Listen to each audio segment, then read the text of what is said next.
So this pastor condemned anyone who got tickets to Beyonce's tour and basically called Beyonce a devil-worshipping witch. Here's just one small clip of that video. Any of you who are going to Beyonce's concert, I rebuke you in the name of Jesus. How dare you call yourself a Christian? And whether or not you believe this, I thought it would be a great segue into the history of black women being accused of witchcraft.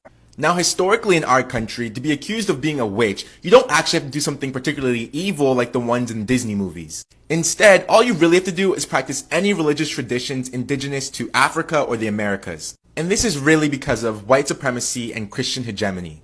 Now, Christian hegemony is basically a societal hierarchy that favors those who identify as Christian, implicitly equating Christianity with good and other religious practices with bad.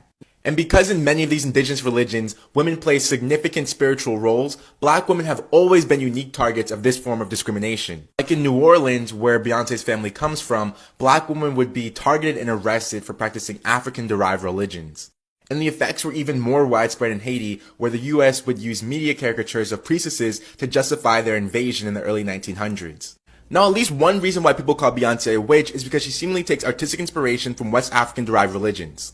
Now, I won't tell you what to believe, but it is important to be aware of which religious practices in our society are deemed demonic and which can be done without anyone batting an eye. And what's way more important than whatever we speculate about Beyonce is the reality that people who practice African-derived traditions or religions face persecution throughout the diaspora because the hatred and fear of their practices has become so normalized. So ask yourself why you think that is, comment your thoughts, and follow for more.